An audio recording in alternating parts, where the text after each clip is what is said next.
I was younger of thinking that maybe I just had the wrong Bible.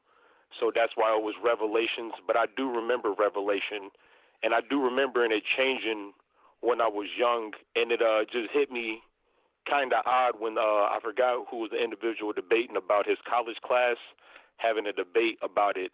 So it seems to me that the Mandela effect has like not only been changing the Bible, but when you say it gets more complicated, I personally think that I don't know if you individuals are familiar with the philosophy that all words and numbers are serpentine in nature, that they're not inherently man-made. So and perhaps I don't know what to some sort truly of think about that. Some sort of a logic, or like you had said, Josh, a lexicon, as the caller points out. Can you speak to that? Oh gosh, as far as serpentine numbers, in the lexicon, I'm not 100% following with that. Moneybags, what about you? Although No, I I'm did want to say that that. I completely resonate in your basically what you said about the revelations thing. That I really resonate with that, and it kind of backs up kind of what I was saying. Because in college, for me, which was early 2000s, that was kind of like being debated or talked about. So I've always wondered. But do you want to? Yeah, Moneybags. I don't know. Yeah, I'm not aware of that. So again, caller, this you bring up as the revelations. This is a major change. But some of that focus, what is your reason and your thought behind it? What is your personal, belief or faith in what's created this change? My personal belief is that it's I don't want to get too crazy because I am a pretty big conspiracy theorist. But going back to the serpentine nature, I do feel like there's all information that we interpret it is just a wavelength of light. And so I feel like the Bible may still be written in the actual Bible, but our like the way that we interpret information is actually changing. And I don't know if that makes a lot of sense to some people. But like when I first had this original thought was actually occurring to the 2012 when people thought it might be the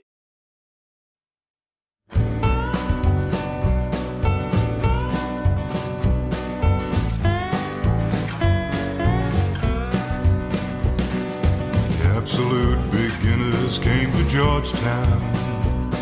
They were wearing Harris tweed and pork pie hats. They'd slit your throat and throw you in the gutter. But it's all you can expect from men like that. The bus is bound for Niles Bend and Harbor. The ladies wear perfume to scar your nose, and the only way to reach them is to scare them. But of that you know little, I suppose. It's a magical and mystical performance as you perambulate right down the road with your pockets full of stardust and perfection, and Jesus on your side and in your soul. She had rings on every finger and 10 bracelets, some touch with powers given by a sage. He had contemplated giving her his wristwatch. The time for him had long since gone its way.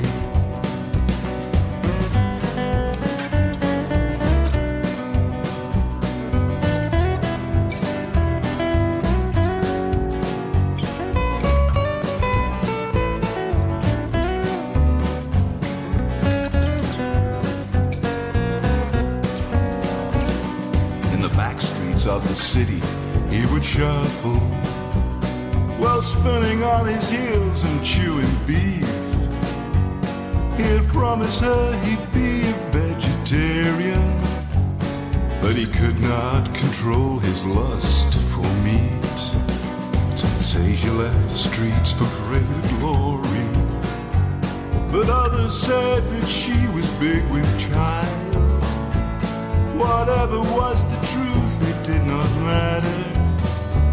He would hunt her down and cut her with his smile. Last time he was seen was by the pawn shop. He traded 2 gold teeth for a sack of corn, and he would plant it on the outskirts of the city as a warning that he would someday return. He said he never found her and he's still looking. It is said he searches rivers for some sign, but the truth is that he caught her down in Georgetown with a Spaniard who had left his wife behind.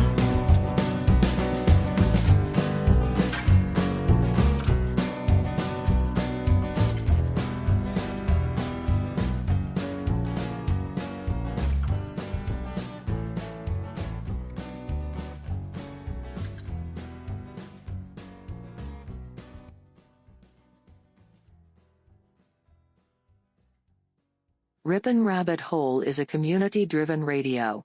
At times the community comments may reveal prejudices and other beliefs that we or our sponsors do not condone. Views or opinions expressed by the community, callers, or guests, are those of the individual speaking and do not represent the views or opinions of this site. Ripon Common Sense content is intended for mature audiences only. Enjoy. Hi, I'm Jerry Hicks, host of Dark Wolf's Den, right here on Ripon Common Sense Radio, and I want to talk to you today about an organization that means a lot to me and that I am proud to be a part of. We are IMEC.World, which stands for the International Mandela Effect Conference.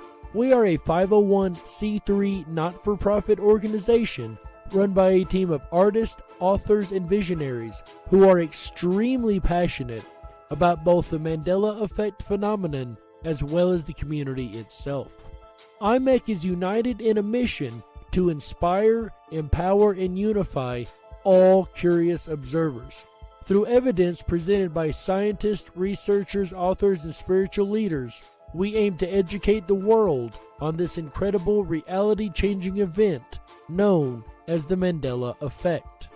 Our 2020 conference will be held online this year, June 20th to the 26th, and will be available for absolutely free both on our website at imec.world, that is imec.world, imec.world, as well as the International Mandela Effect Conference YouTube channel.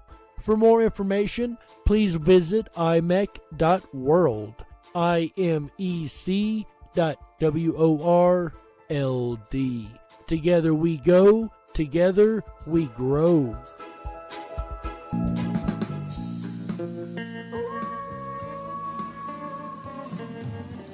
Have you ever wondered what happens to our soul when we die? We always hear the question asked, is there life after death? And most of the time we mean in the spirit world. But what about coming back to Earth? Could reincarnation be real? Plus, toward the ends of the program, we're going to find out if your birthmark may have a lot more meaning than you first thought it did. Also, how does deja vu factor into anything? All that and more coming up.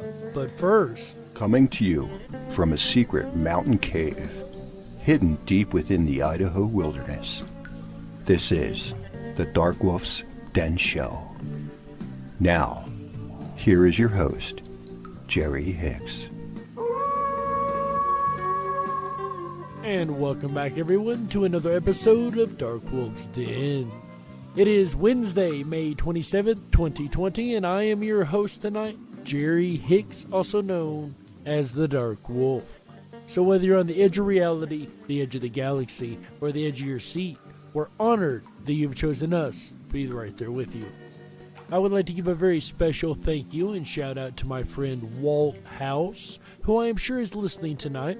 He does the spoken intro that you hear at the beginning of each show, and we really appreciate him doing that for us each week.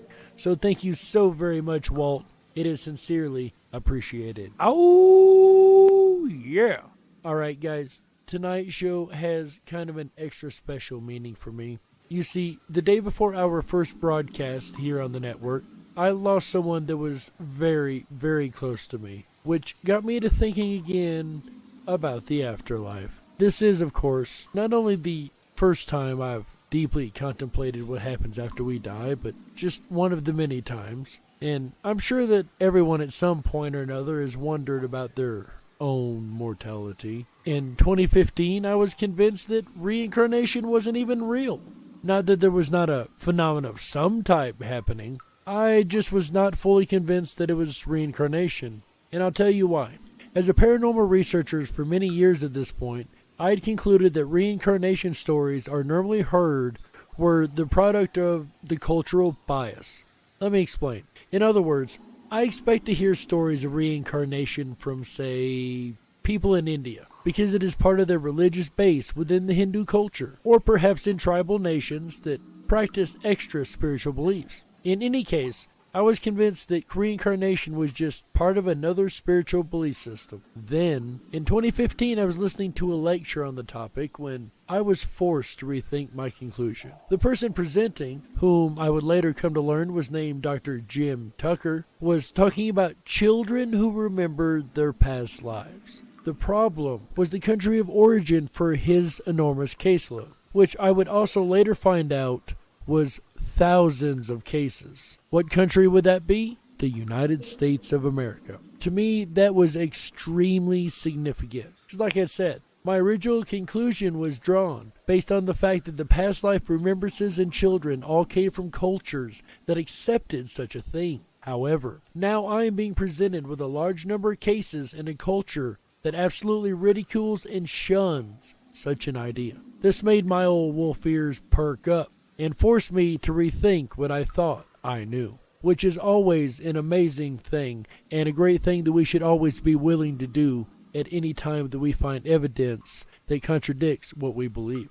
We must always, and I cannot emphasize enough, we must always be willing to change our conclusions when presented with new evidence. Well, needless to say, I dug back into the reincarnation research. Let's look at a few case files. Billy Thompson was 2 years old when someone gave his British mother Lisa a Lady Di novelty greetings card. On seeing the card, Billy pointed at the image and exclaimed, "Look, it's me as a princess." The family had never discussed the life of the Princess of Wales, who had passed away 18 years before Billy was born. According to his father, TV presenter David Campbell, they also had zero Raw's paraphernalia in their home. The parents were accordingly mystified as to where Billy's comments came from. Billy started talking to his family about his two boys, and when later asked, explained that he meant his sons, the British Princes William and Harry. Billy is the grandson of Australian-Scottish-born rock musician Jimmy Barnes, and on meeting a Scottish friend of the family, started describing a castle he used to visit when he was Princess Diana. He accurately named it as Balmoral Castle and said that it had unicorns on its walls. The unicorn is Scotland's national animal, with two of the legendary creatures appearing on either side in its royal arms. Not only did he claim to have visited this castle while he was Princess Diana, but was actually able to prove it by actually describing the decorations on the wall, both of which he should have had absolutely no awareness of at his age. Multiple images of unicorns adorn the facade and interior of Balmoral Castle. A further disturbing statement came from Billy when Lisa showed him another photograph of Princess Diana. He again claimed that it showed him as a princess, with the added comment, "Then one day the sirens came and I wasn't a princess anymore." And of course, as everyone knows, Princess Diana was killed in a car crash in a Paris tunnel in 1997, many years before this little young man would have been born or even would have been aware of such a thing. His parents were chilled to hear that their son appeared to have some memory of the princess's fatal car accident in Paris in 1997. But the strangest and most unexplained part of Billy's account was his mention of a brother called John. Initially, his parents felt relieved. Princess Di's brother was named Charles, and they felt that there was no way she had a brother John. They decided, however, to check her family history online and were astonished to find that a baby brother who had been named John had been born to her parents. Sadly, he passed just hours after birth and a full year before Dinah was born. What's amazing about this case, and we'll find this across many cases we go through tonight, is that the children remember things that they're really not supposed to know. And they do this at a very young age. They have memories and knowledge of things that they were never exposed to within their lifetime, or even around in conversation. But, of course, you would expect everyone who claims to have a past life to be a king, or, in this case, a reincarnated princess, or some other famous figure from history. However, that is actually a very rare thing within the case files of reincarnation, which is why I decided to go ahead and play that one first. And although we try to stay away from stories that are pretty well known to present to you guys, we would be remiss to not include this next story when discussing this topic. Here is previously mentioned Dr. Jim Tucker with the story of James the fighter pilot. So one in particular that I want to tell you about is one that has gotten a fair amount of press. You may have heard about it.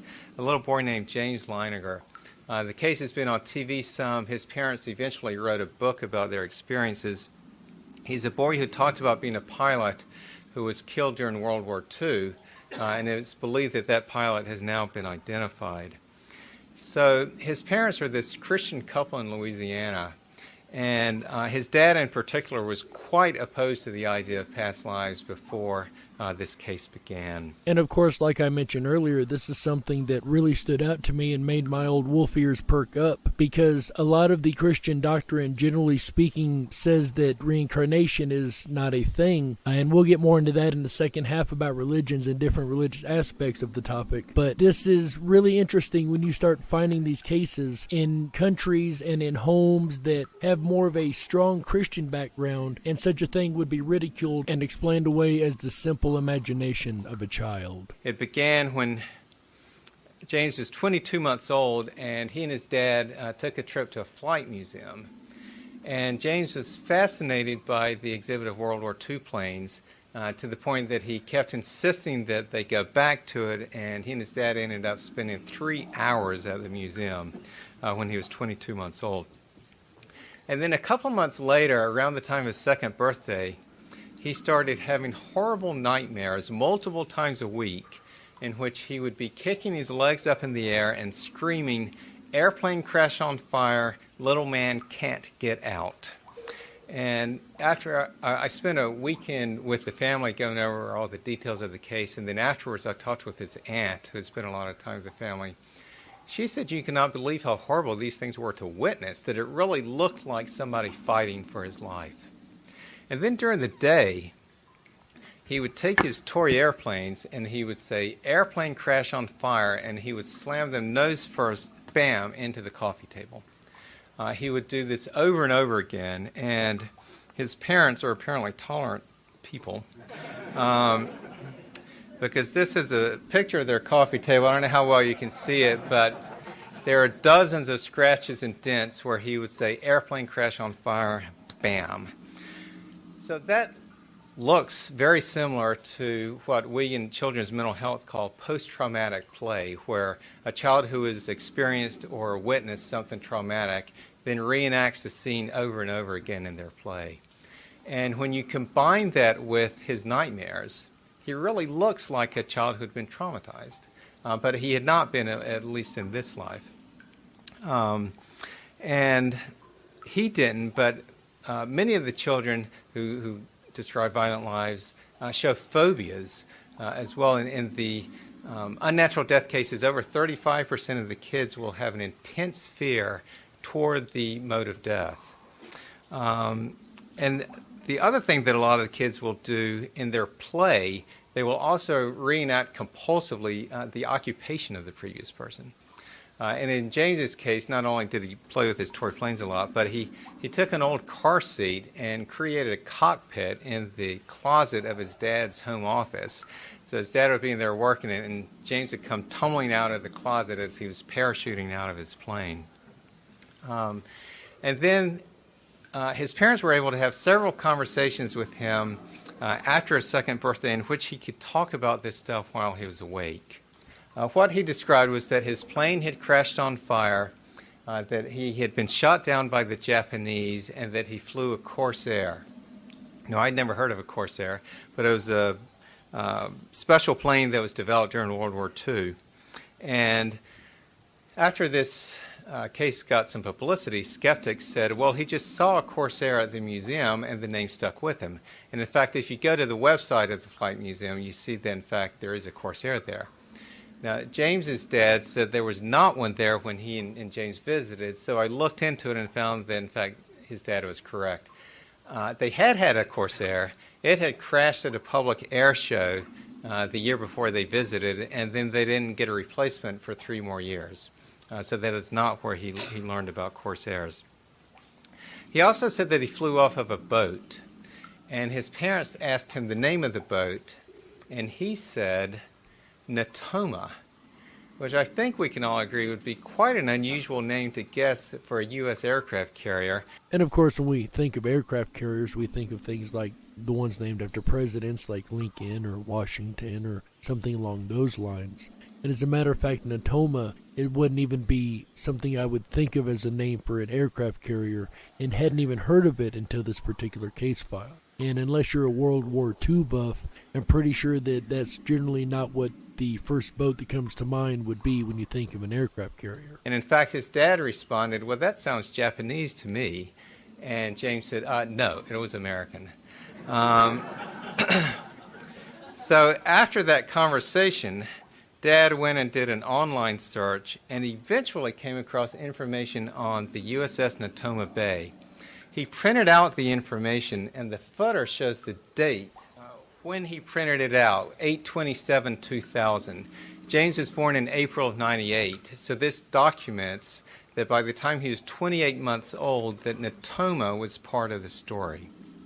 And it turned out that the USS Natoma Bay was an escort carrier that was, in fact, stationed in the Pacific during World War II. His parents would also ask him who he was during all this, and he always just said me or James, which they didn't make anything of at the time. They also asked him one time who else was there, and he said Jack Larson. This was all when he was 2. Now, when he was 2.5, his dad bought a book on Iwo Jima to give to his dad, James's granddad. And he was looking through it one day, and James came and got it in his lap, and they were thumbing through it when they came to a page with a picture of Iwo Jima on it. And James pointed at it and said, that's where my plane was shot down. And his dad said, what? And he said, my airplane got shot down there, Daddy.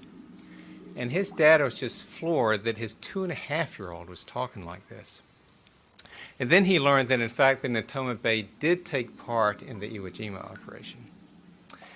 Then when James got old enough to draw, he drew, according to his parents, dozens, if not hundreds of pictures of airplanes and battle scenes, and he would always sign them James 3. Now, I thought that might be because he was 3 years old, but his parents said, no, they asked him, and he said, I'm the 3rd James, I'm James 3. And in fact, he continued to sign them that way even after he turned 4. So with all this going on, his parents did begin to wonder if he could be remembering a past life. So when he was 4.5, his dad attended a Natoma Bay reunion, and he learned that there had been a Jack Larson there. He had been looking for a Jack Larson among the war dead, but in fact, this Jack Larson had survived the war and was even still alive.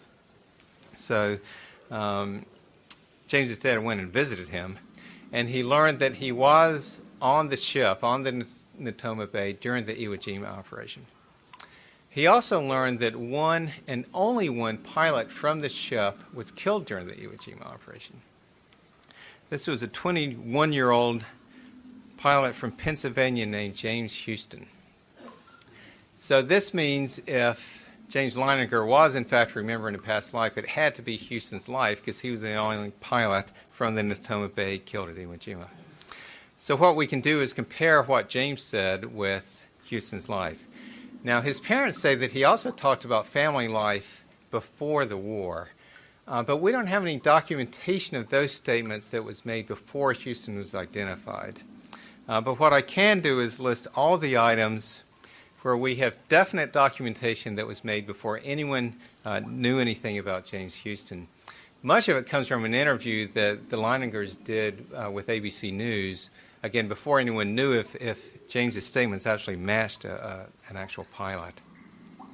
So James signed his drawings James 3. Houston was James Jr., which would make James Leininger the third James.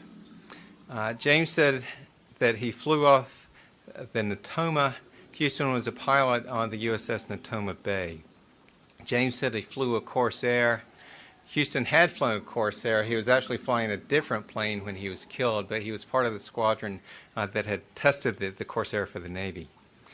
James said he was shot down by the Japanese, and Houston was shot down by the Japanese. James said he died at Iwo Jima. Houston was the one Natoma Bay pilot killed during the Iwo Jima operation. James said one day, quote, "My airplane got shot into the engine and crashed in the water, and that's how I died." Eyewitnesses reported that Houston's plane was, quote, hit head-on right on the middle of the engine. James had nightmares of a plane crashing and sinking in the water. Houston's plane crashed in the water and quickly sank. And James said that Jack Larson was there, and Jack Larson was the pilot of the plane next to Houston's on the day that he was killed. James is now 18 years old. He became an Eagle Scout, and he graduated from high school this spring, and he has recently joined the Navy. And of course, that is one of the most important cases within all of the reincarnation studies because of the documentation that backs it up. It is one of the most well-documented cases in all of reincarnation studies. And the reason for this is mainly because of the father in this case.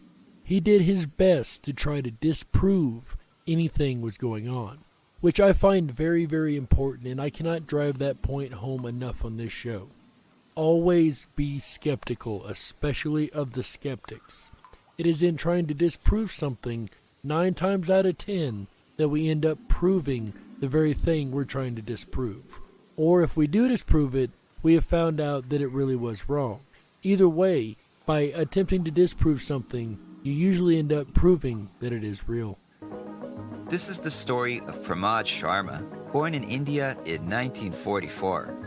Since his childhood, he spoke of his wife and her cooking in Moradabad, a village about 145 kilometers away from his present home. Between the ages of 3 and 4, Pramod described a business venture called Mohan Brothers, where he had worked with family members selling cookies and water. He even built miniature shops and served his family mud cookies and water. He advised his parents against eating curd and would not touch it himself. He said that he had become very ill eating it in his old life. Pramod also hated being submerged in a bath and told his parents that he had died in a bathtub. Eventually, Pramod was taken to Moradabad, and all the details of his story were corroborated. It turned out that there was a family that had run a soda and cookie shop called Mohan Brothers. They even learned of the fate of the man who owned the shop. He died in 1943 shortly after taking a bath and gorging on curd, which gave him gastrointestinal illness.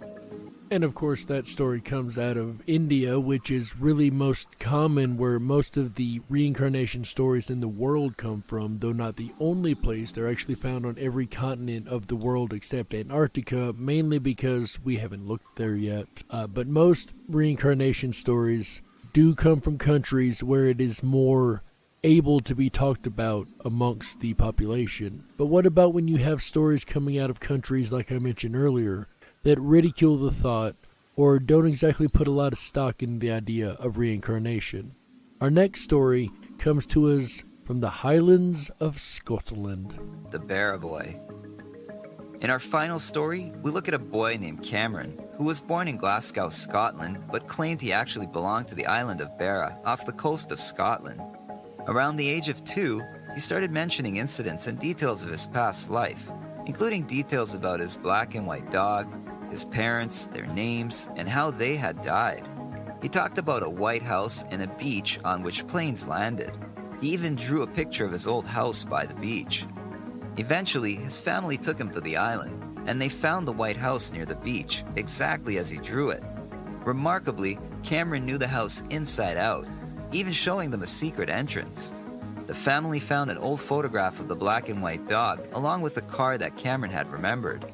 Since his visit to Barra, Cameron talks less about his old life, but he has told pals not to worry about dying because you just come back. So far tonight, we've heard some very incredible case studies, and this is only the beginning. Don't you guys worry. Don't go anywhere. We're not nowhere near done. One question that comes up in the reincarnation studies quite a bit is, how long between lives is there? So, for instance, James the fighter pilot had roughly 50 years between the two lives. But how many years, generally speaking, is there between a death and a reincarnation? Well, it turns out the University of Virginia has been studying this for a very long time. And in April 1988, they released a paper by N.K.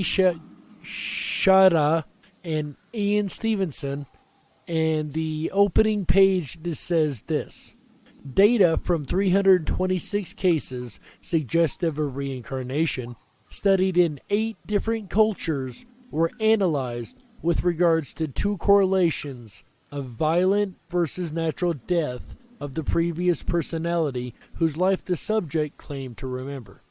Cases having a violent death showed a shorter interval between death and birth than ones having a natural death.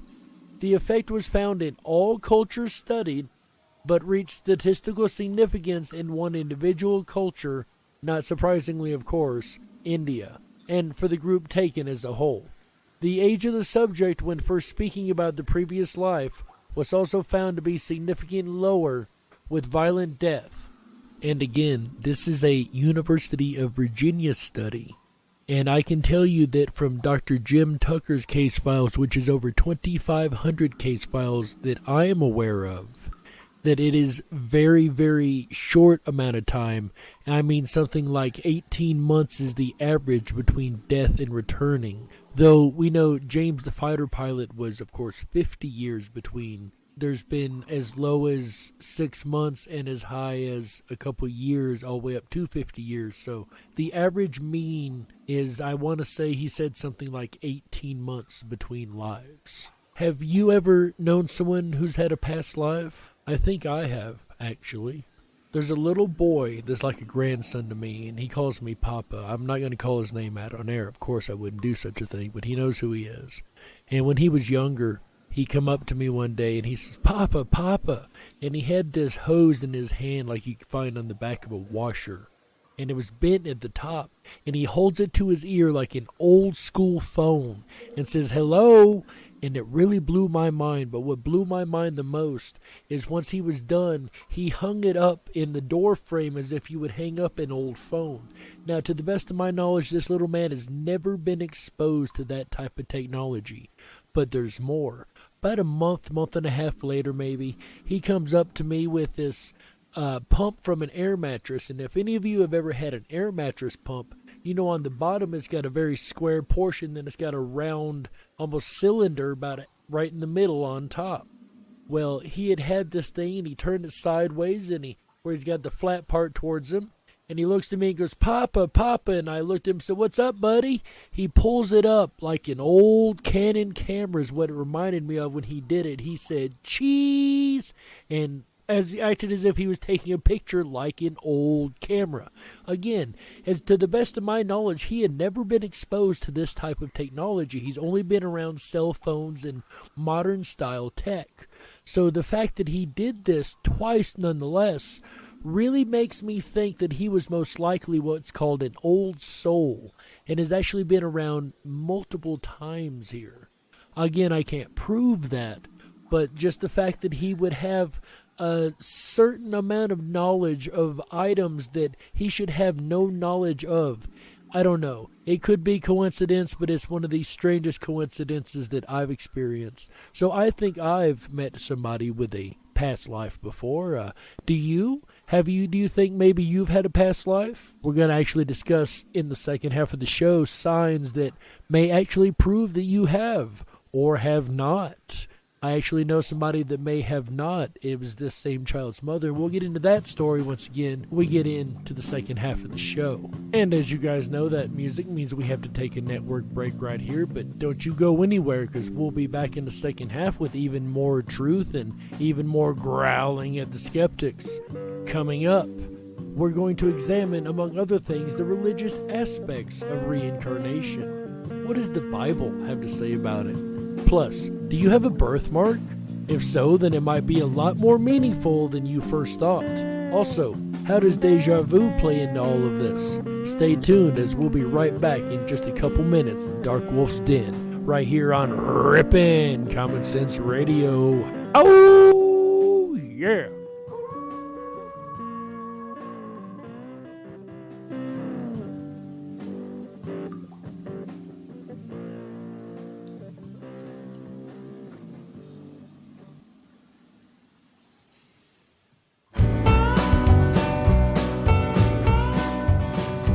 Hi guys, it's AJ, the Ripon Rabbit. Are you enjoying the program so far? I know I am. If you've enjoyed Jerry Hicks and the Dark Wolf's Den show on reincarnation up to this point, please make sure to thumb up that video, hit that subscribe button, and ring that bell with notifications. You'll get notified every time we kick off the weekend on Wednesdays with host Jerry Hicks and the Dark Wolf's Den show. I'll be back again tomorrow, Thursday night, May 28th, as we run away with the circus. Have you ever wished you could just run away with the circus when it came to town? Well, perhaps, maybe there still is time for you to catch them. We're going to find out tomorrow night, starting at 7 p.m. Pacific, 10/9 Central. Then Friday night, Memory Mastery. Train your brain to be a memory master in moments. Will you remember to listen live Friday, May 29th, 2020, starting at 7 p.m. Pacific, 10/9 Central. All shows start at 7 p.m. Pacific, 10/9 Central. And we'll return again Saturday night for a look at astral projection. That's right, out-of-body experiences. Would you travel beyond yourself? And if so, do you need a travel agent? Then we'll end out the weekend together Sunday, May 31st, and the month with trolls and propagandists. That's right, how propaganda works in the world of internet trolls. Are we feeding them what they want? Tune in Sunday, May 31st. We'll end the weekend and the month together. Speaking of the end of the month, that means June is right around the corner. We'll be back to kick off June with Jerry next Wednesday night. And then Friday, June 5th, co-host Moneybag73 will be here for our June installment of the Mandela Monthly. Happens the first weekend of every month here at the Ripon Rabbit Hole. A dive down the transportation Mandela effects. So I guess that's planes, trains, and automobiles. That's Friday night, June 5th. 2020. Mark your calendars and be here at 7 p.m. Pacific, 10/9 Central. We'll do open lines that night as well. Give you a chance to call in and speak directly to Moneybags73 with your Mandela-affected questions as we explore together transportation Mandela effects. I'm really excited. It's always a good time when we do Mandela Monthly. We'll be back to Jerry Hicks and Reincarnation in just a moment, right here on the Ripon Rabbit Hole. He caught her down in Georgetown with a Spaniard who had left his wife behind. Make sure, if you haven't done so already, to hop on over to the riponrabbithole.com and jump on the mailing list. We'll send out our weekend schedule direct to your inbox every Wednesday morning. Yay, the weekend starts early. Are you a YouTube creator that's tired of fighting over copyright issues for using the wrong music in your videos? Or perhaps a songwriter looking for something new? I know when I started Dark Wolf's Den, I needed some original music, and for me, the answer was a no-brainer. I immediately called Tom Bayless of Red Shed Studios. Tom has been in the music industry for over 20 years and has a true passion for the art. So if you need a custom soundtrack for your next project, make sure you contact Tom Bayless at Red Shed Studios at 920-344-7634. That's 920-344-7634. Red Shed Studios. Welcome back, everyone, to the second half of Dark Wolf's Den. In the first half, we've discussed some intriguing case files. Now that we have a grasp of the concepts, let's look at the religious ramifications of such a belief in reincarnation.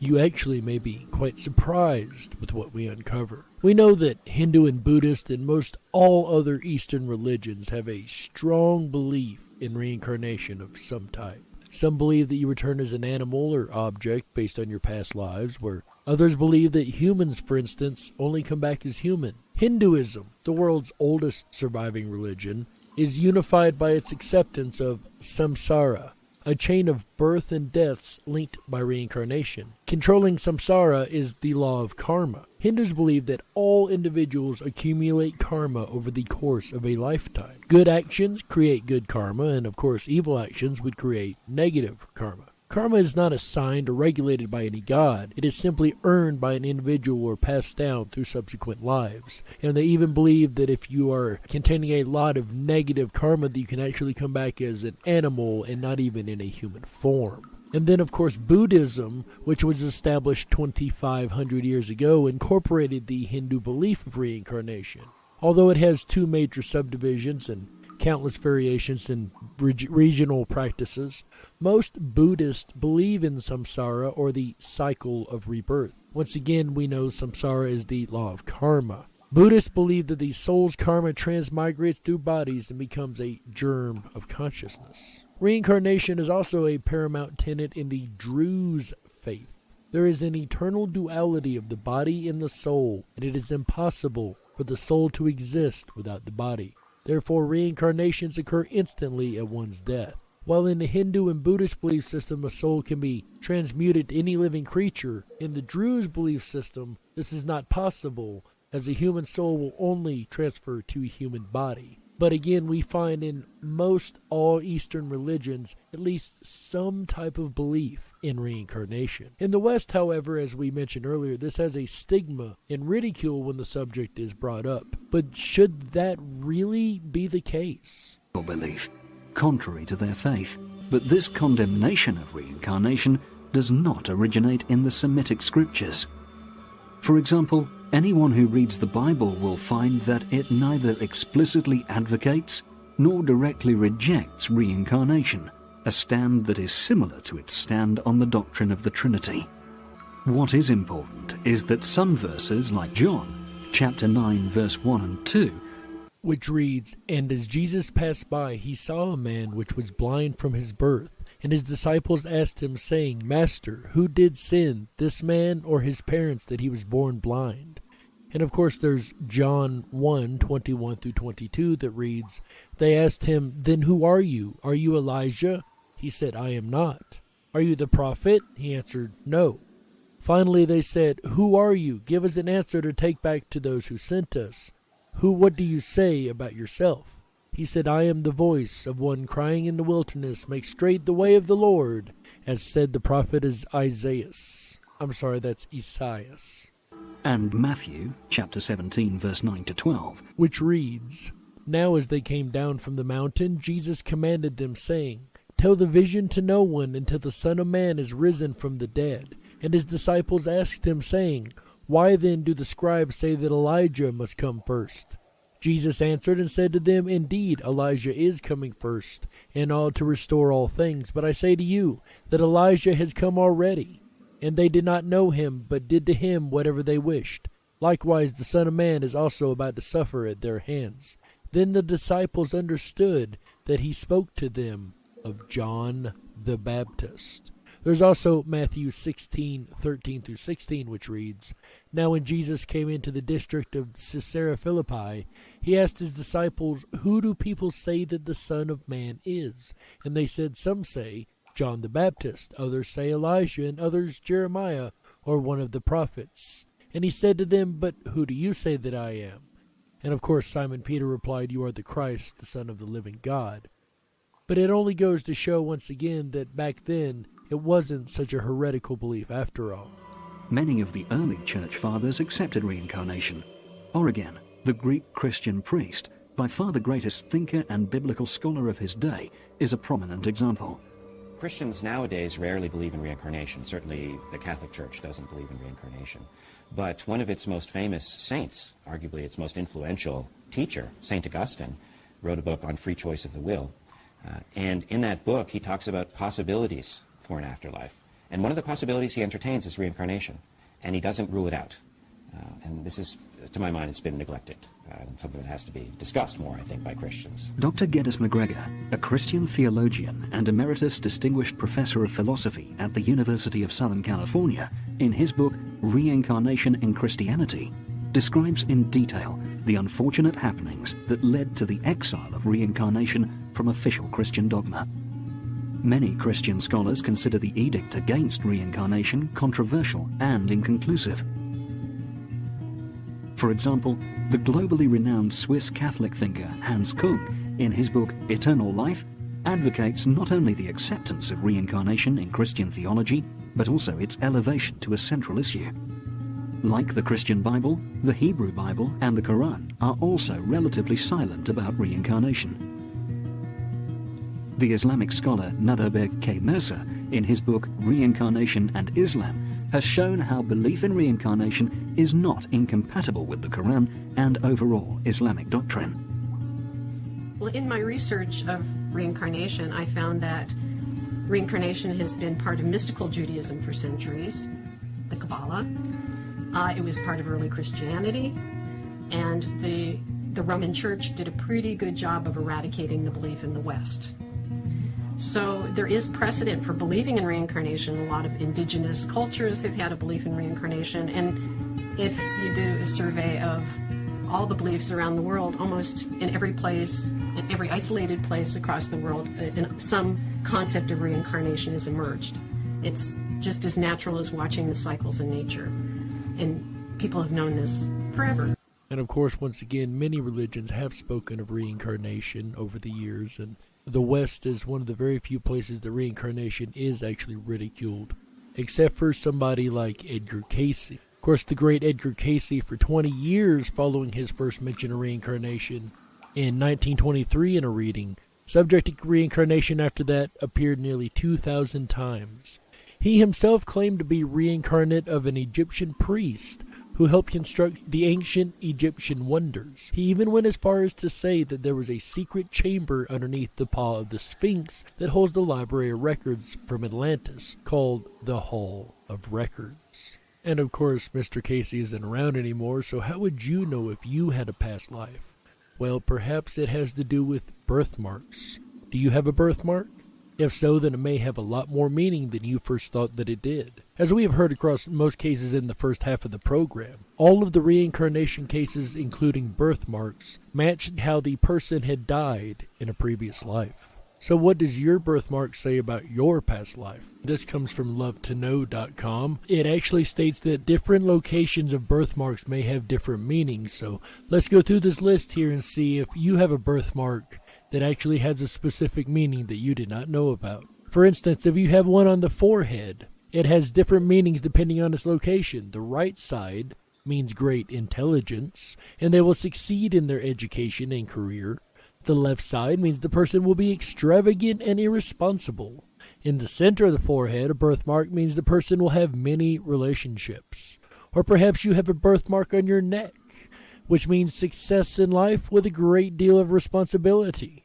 Or how about on the buttocks? These birthmarks mean different things for men and women and point to the lifestyle and love life of the person. I can only dare guess what these would be. On the back, we have a birthmark on your back means you are open to new ideas. If you have one on your leg, it means a lack of independence. However, according to reference.com, the Chinese believe a birthmark on the inner thigh indicates a predisposition to wealth.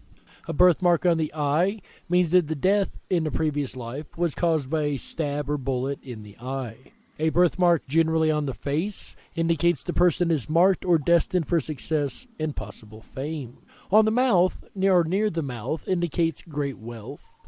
A birthmark on the hand, the person is highly independent and may have a talent that requires the use of hands. An angel kiss, this person is cherished by heaven and often bestowed with great talents and gifts. And what's called a stork bite, this pinkish red birthmark often appears on the abdomen. It usually disappears with age. It is a small, splotchy, smooth mark said to be the result of a stork accidentally nipping the baby. High intelligence and big capacity to love are the gifts of this mark. Then we have certain ones that have certain shapes on them, and these are intriguing because I have one of these in a lighter skin patch on my right forearm, and that is the heart. Having a heart birthmark means that they are a symbol of universal love. Animal totems, these are animal-shaped marks, and their meaning depends on the animal. Check out Animal Speak by Ted Andrews as an excellent reference. Sacred geometry patterns.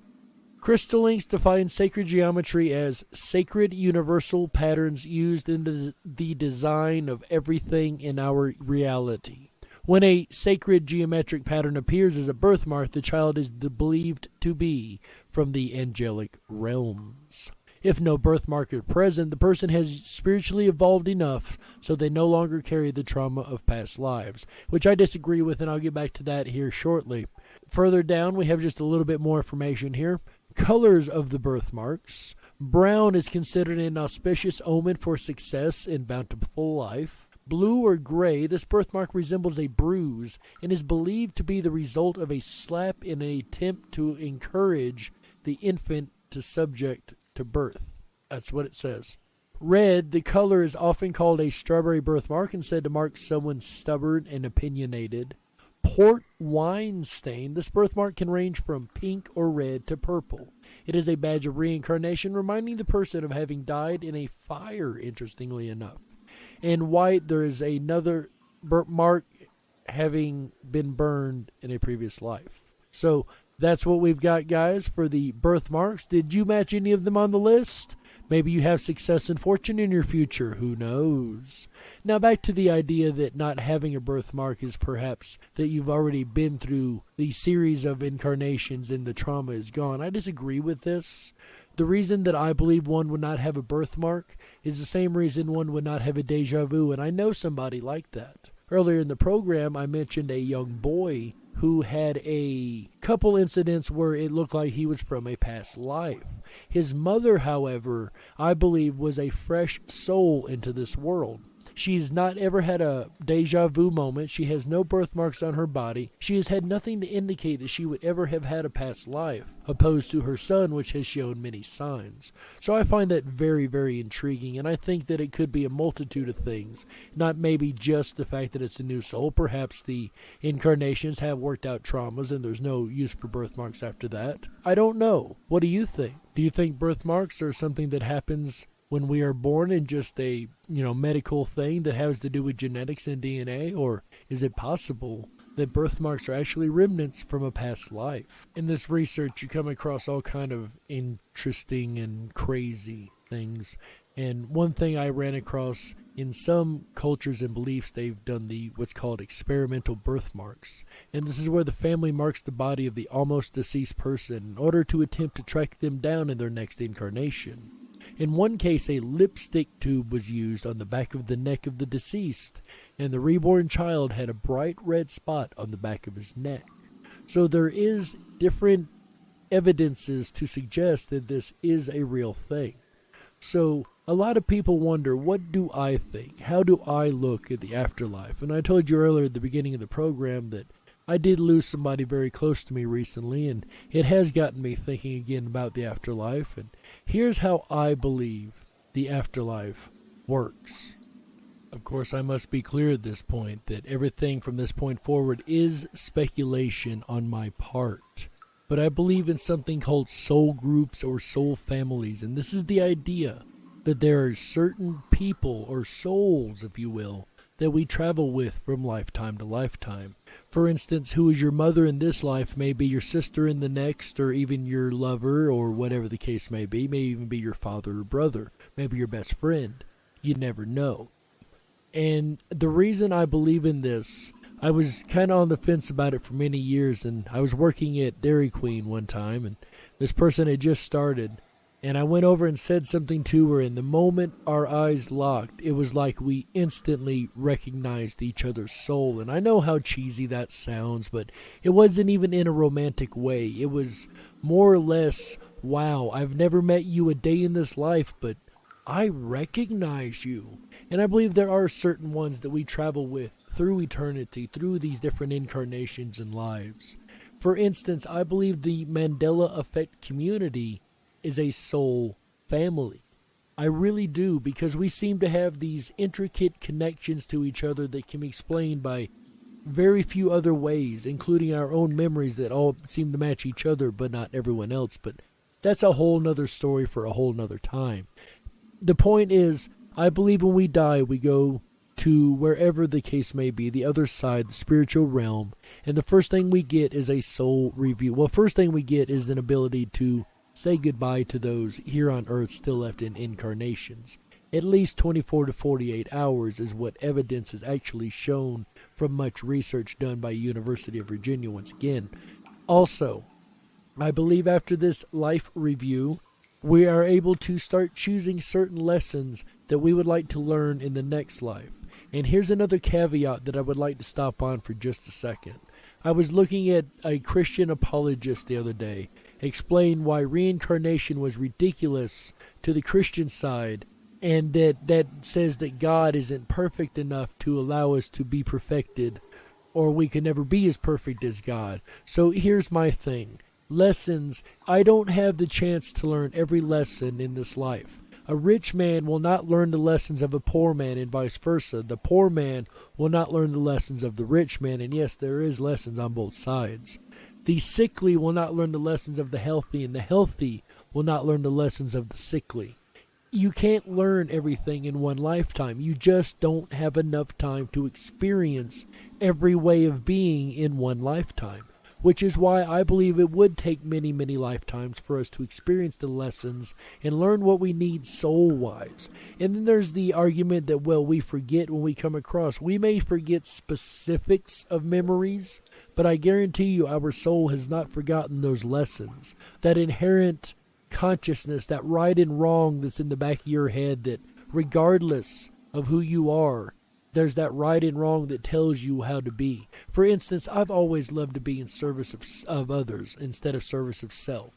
And it's just what comes naturally to me. And it comes absolutely naturally, and that could be because in another life or other reincarnations, I've had enough lessons under my belt that I know instinctually, if you will, or inherently through my soul, what is right and what is wrong. More so than, say, maybe a person who is a newer soul and hasn't learned these lessons and may stray down paths that others of us that are, quote, more enlightened, for lack of better terms, would not stray down.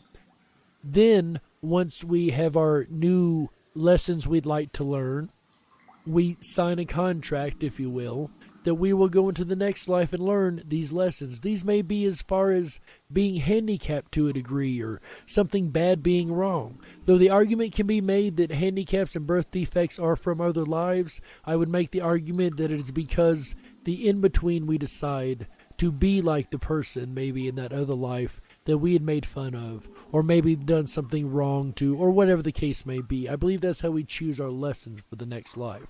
Then we choose our parents, and then we come back to this life again, reincarnate into a new body, and learn these lessons and have these life experiences that we'd set up for ourselves. And these could be bad experiences too, understand. Don't think just because you got into a car wreck that messed up your plan. That very well could have been very much part of your plan. All the way down to me talking to you this evening could have all been part of a soul contract, and you listening also would be fulfilling your end of the same set contract. That is how I believe the afterlife works. I believe it is many, many rounds. Now, once all our lessons are learned, perhaps we do reach that nirvana, or that or the perfection that the Buddhists and the Hindus talk about. That I don't know. And again, this is all speculation on my part as to how it actually works. And you're more than welcome to disagree with me, and I appreciate that because conversation is a great thing. If you don't disagree, you can't have conversation. There's got to be two sides to every point. And as you guys know, that music means we are coming to the end of tonight's show. Whether you're on the edge of reality, the edge of the galaxy, or the edge of your seat, we're glad that you chose us to be right there with you. Tonight's final thoughts, guys, if you're interested in reincarnation and past lives and think you may have had a past life that you cannot remember, please check out Past Life Regression Therapy. This is something that's been around for a very long time. It is a well-established therapeutic field, and they've helped millions of people over the years to remember their past lives and deal with trauma from then that is brought over into this life. Again, if you're interested in past lives or past life regression, please check out Past Life Regression Therapy. If you're still in this life and looking for something fun to do, guys, go over to the riponrabbithole.com. This is one of my favorite places to hang out all day, every day.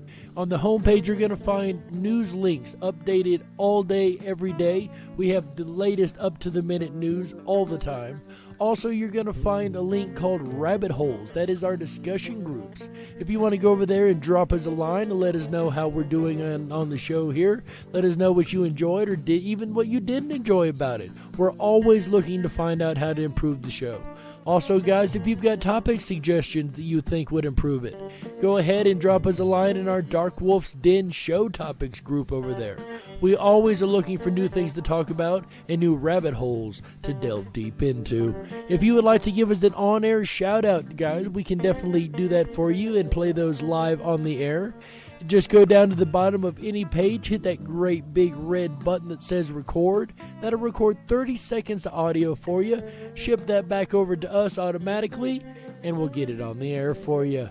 All right, guys, I'm going to go over to my favorite all-time hangout, and that is the VIP Backstage Lounge. When you get onto the riponrabbithole.com, if you click on Backstage 24/7 Lounge, you'll be taken to a page that's going to have a text chat box, and right below it is going to say Cam Chat VIP Backstage Lounge. If you click the Enter Now button, the virtual meeting place is what it's called also.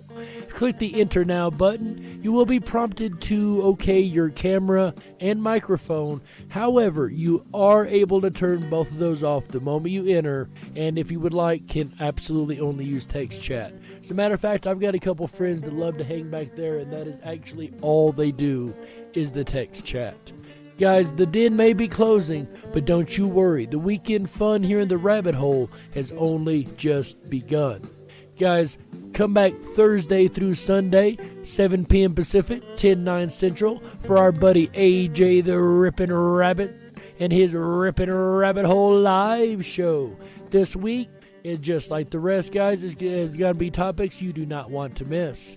Have you ever thought of running away when you were a child? Just getting away from it all, maybe joining the circus? Well, Mr. AJ will be talking about just that tomorrow night, Thursday, May 28th, 2020.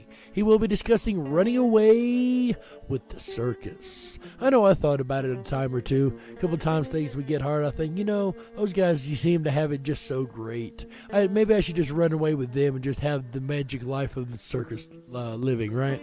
Or on Friday night, also make sure you come back once again for the Rippin' Rabbit Hole live show. I happen to know what his topics are on Friday, guys. It's going to be memory mastery. So don't you forget to remember that memory will be on Friday. I know I'm probably going to listen to it a couple times because I don't usually remember what I'm supposed to remember what I'm supposed to remember. So I'll definitely be taking notes on that show. Guys, my name's Jerry Hicks, also known as the Dark Wolf. This is Dark Wolf's Den. I hope you've enjoyed the episode. We will be back next Wednesday for a brand new episode. And until then, ladies and gentlemen, stay awake, but dare to dream. And hang out all weekend long with the animals of radio. Howl! Yeah!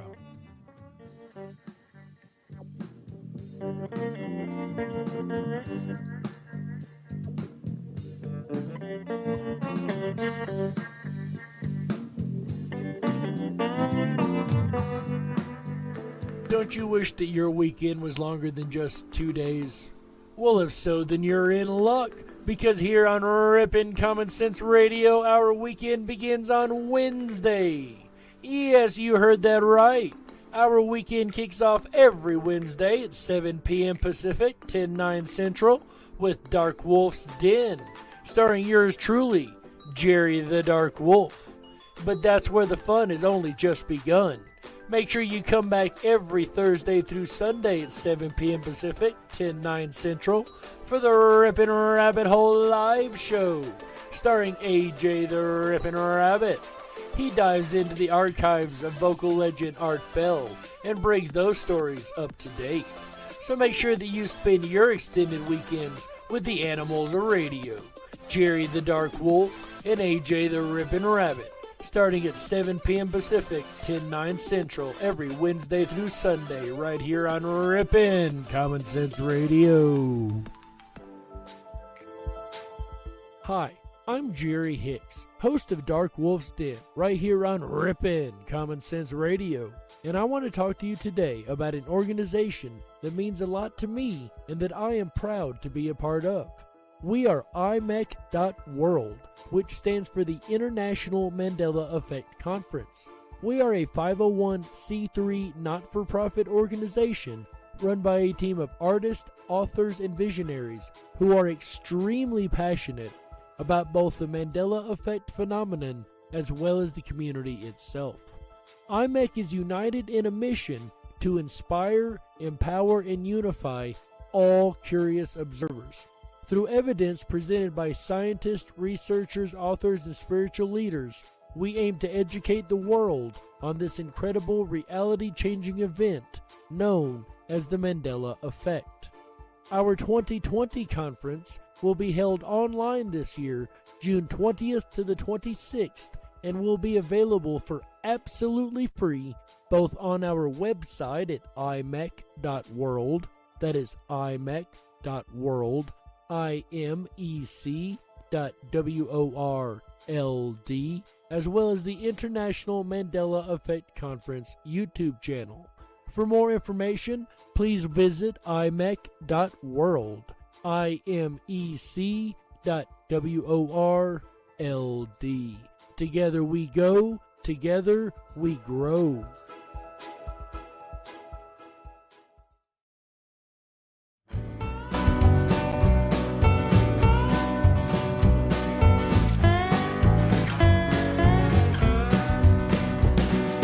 Absolute beginners came to Georgetown.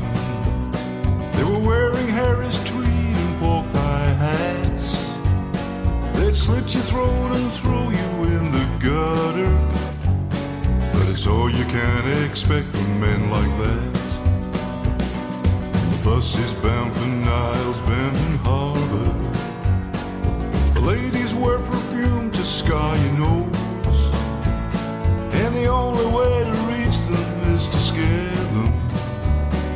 But of that you know little, I suppose. It's a magical and mystical performance as you perambulate right down the road, with your pockets full of stardust and perfection, and Jesus on your side and in your soul. She had rings on every finger and 10 bracelets, some touch with powers given by a sage. He had contemplated giving her his wristwatch. The time for him had long since gone its way.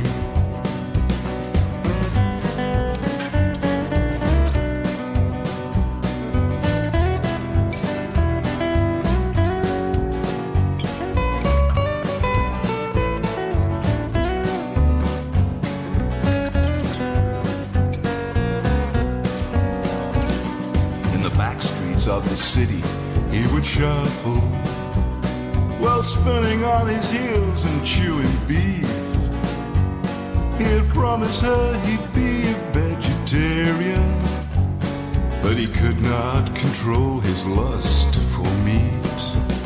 Since Asia left the streets for greater glory, but others said that she was big with child. Whatever was the truth, it did not matter. He would hunt her down and cut her with his smile. Last time he was seen was by the pawn shop.